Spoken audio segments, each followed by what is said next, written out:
একটি নাম্বারের সবগুলো ডিজিটকে কিভাবে আলাদা করা যায়, আমরা সেরকম একটি প্রোগ্রাম তৈরি করব। দ্যাট মিনস আমি বলতে চাচ্ছি, যদি নাম্বারটি হয় 1 2 3, তাহলে আমাদেরকে এই ইন্টিজার নাম্বারের মধ্যে 3টি ডিজিট আছে। এটি হচ্ছে 3 2 1।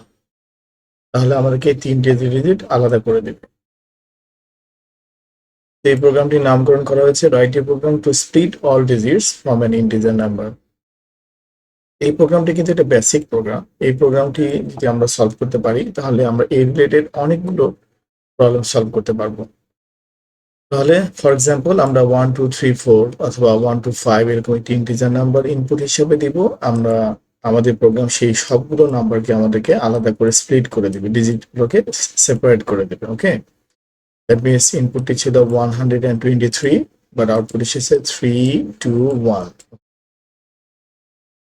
তো এই প্রবলেমটি আমরা সলভ করার চেষ্টা করি।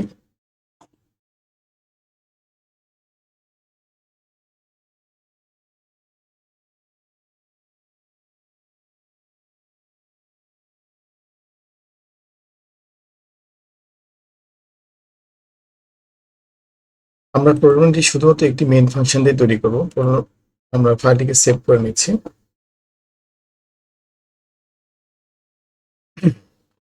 ওকে, একটি ইন্টিজার নাম্বার ইনপুট হিসেবে নিব এবং সেই নাম্বারের ভিতরে যতগুলো ডিজিট আছে আমরা সেই ডিজিটগুলোকে আলাদা করে ফেলব। তাহলে একটি ইন্টিজার নাম্বারের জন্য আমি n নামে একটি ভেরিয়েবল ডিক্লেয়ার করলাম। এখন কোনো নাম্বারকে আলাদা করতে গেলে যে টেকনোলজিগুলো প্রয়োজন হয়, সেই টেকনোলজিগুলোর মধ্যে একটা খুব সুইটেবল টেকনোলজি হচ্ছে যে কোনো একটি নাম্বারকে যদি 10 দিয়ে ভাগ দেওয়া হয়, তাহলে ভাগশেষ যেটি থাকবে সেটি হচ্ছে উক্ত নাম্বারের একটি অংশ, মানে একটি ডিজিট। সো আমরা 10 দিয়ে ভাগ দিলেই যে ভাগশেষ আসবে, সে ভাগশেষ থেকে আমরা একটি একটি করে ডিজিট আলাদা করতে পারবো। ওকে, তাহলে ইন্টিজার n নামে একটি ভেরিয়েবল আমি ইনপুট হিসেবে নিচ্ছি। তো রিমাইন্ডার মানে ভাগশেষ রাখার জন্য একটি আমি r নামে ভেরিয়েবল রাখছি। আপাতত এই দুটি ভেরিয়েবল দিয়ে শুরু করছি, যদি আমাদের ভেরিয়েবল লাগে তাহলে আমরা নিব। তো নাম্বারটি ইউজারের কাছ থেকে নেবার জন্য স্ক্যানএফ ফাংশন ব্যবহার করলাম, %d, যেহেতু এটি একটা integer number, address operator n। তাহলে n ভেরিয়েবলের মাধ্যমে আমি ইনপুট নেবার ব্যবস্থা করলাম। ওকে, এরপরে আমি এই n ভেরিয়েবলটাকে ভাগ দিতে থাকবো। তো এখানে হোয়াইল লুপটাকে একটু সুইটেবল মনে হচ্ছে, যে while n not equal to 0, মানে আমি যে ইনপুটটা নিয়েছি ইউজারের কাছ থেকে, ফর এক্সাম্পল ইউজার আমাকে দিয়েছে 123, তাহলে এই 123 কে আমি 10 দিয়ে ভাগ দিতে থাকবো যতক্ষণ পর্যন্ত এটা ছোট হতে হতে 0 না হয়েছে। 0 হলে এটার কাজ করবে না। তাহলে এই অ্যালগোরিদমটা কিভাবে কাজ করে, আমরা প্রোগ্রামটা একটু মিলিয়ে নিই, তাহলে আমরা বুঝতে পারবো। আমি তোমাদেরকে কোডটাকে এক্সপ্লেইন করে দেখাচ্ছি। তো টেকনোলজিটা যে while n not equal to 0, মানে n এর মান 0 না হওয়া পর্যন্ত আমি একটা টেকনোলজি দাঁড় করাতে চাচ্ছি। সেটি কিভাবে কাজ করবে? ওকে ফাইন, আমি একটু ট্যাব দিয়ে এটাকে সরিয়ে নিলাম। সেটি এভাবে কাজ করবে যে আর মানে রিমাইন্ডার মানে ভাগশেষ ইকুয়াল টু, আমি বলতে চাচ্ছি n মডুলাস 10, মানে মডুলাস অপারেটরের কাজ হচ্ছে ভাগশেষ নির্ণয় করা। সো আর এর কাছে কি আসবে? আর এর কাছে হচ্ছে n যদি 125 হয়, 10 দিয়ে ভাগ দিলে 5 আসবে, মানে একটি ডিজিট চলে আসবে, লাস্ট ডিজিটটা চলে আসবে।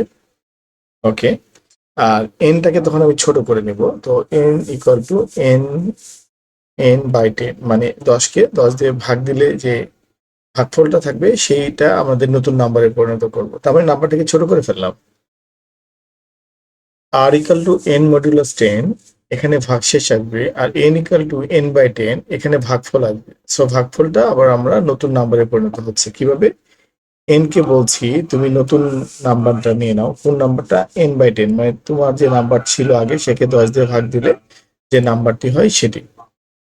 তাহলে কি হলো, nটাও ছোট হয়ে গেল, নিজেকে ভাগ দিয়ে, এবং আর এর মধ্যে কাছে একটি ডিজিট আসলো। সো আর এর কাছে যে ডিজিটটা আসলো, সেই ডিজিটটা কিন্তু অলরেডি আলাদা হয়ে গেছে। সো আমি এটাকে এভাবে বলতে পারি, printf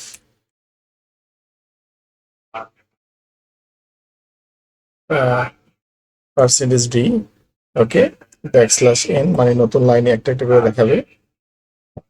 আর আরটাকে প্রিন্ট করলে আমি ডিজিটগুলোকে পেয়ে যাবো।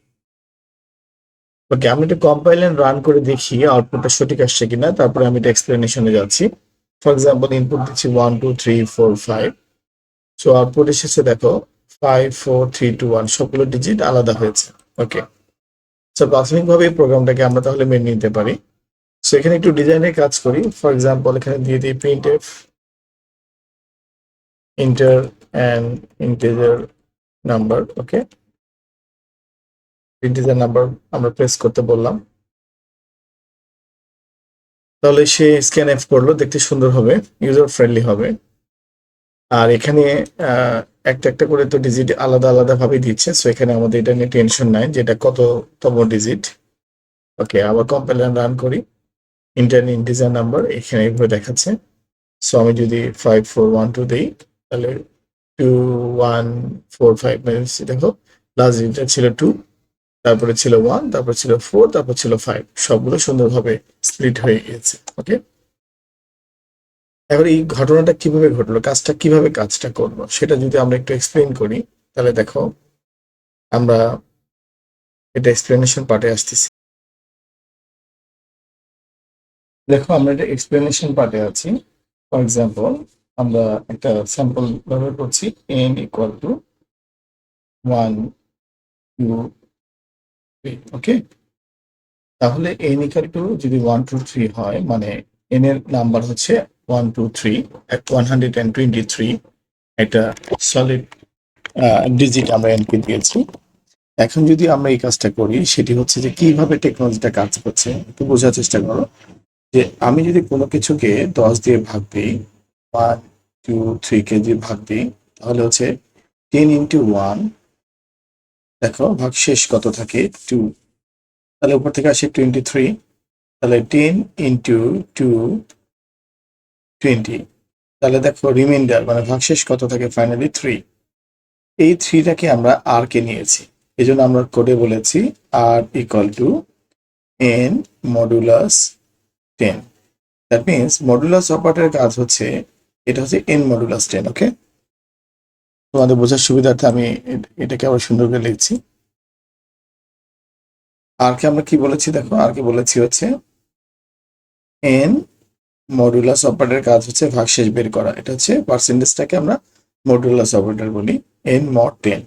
দ্যাট মিনস নাম্বারটাকে 10 দিয়ে ভাগ দিলে যে ভাগশেষ থাকবে সেই ভাগশেষটা আর এ যাবে। দ্যাট মিনস প্রথমে কি ভাগশেষ থাকলো, দেখো 3।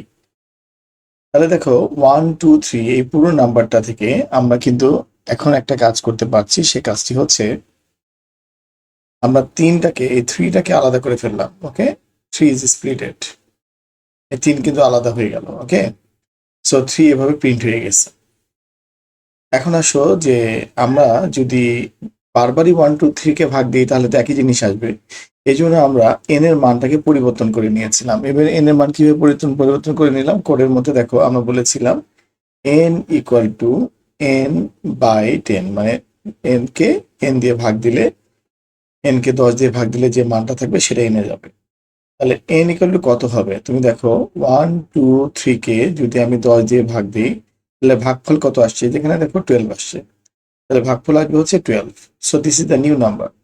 ওকে, এরপরে হোয়াইল লুপটা যখন আবার ঘুরবে, সো হোয়াইল তো তাহলে এটা এই পুরো ঘটনাটা রাখতে হলে স্টেপ 1-এ, মানে হোয়াইল যখন একবার রান করে তখন এই ঘটনাটা ঘটে গেল। ওকে, স্টেপ 1। এখন আসো স্টেপ 2-তে। স্টেপ 2-তে স্টেপ 2-তে আসো, এখন নতুন n কে 12, তাহলে 12 আমরা যদি এখন আমি আর এভাবে বিস্তারিতভাবে ভাগ করছি না, তাহলে আমি বলবো রিমাইন্ডার অপারেটর আর ইকুয়াল টু n মডুলাস 10।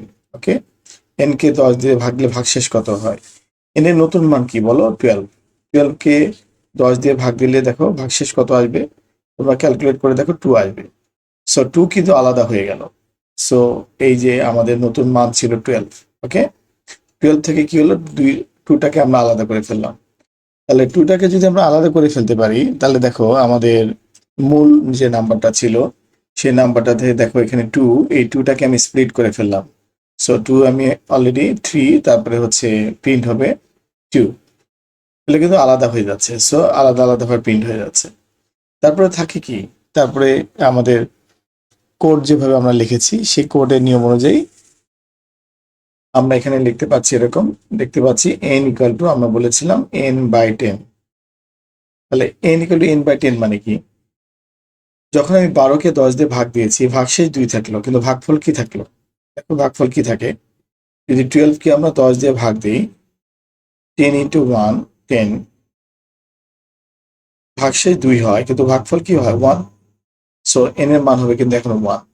এখনো কিন্তু while কাজ করবে, কারণ n এর মান কিন্তু এখনো শূন্য হয়নি। আমরা লজিক বলেছিলাম while n not equal to 0, that means 1 হলে কিন্তু অ্যাক্টিভ থাকবে, দ্যাট মিনস কন্ডিশন ট্রু থাকবে।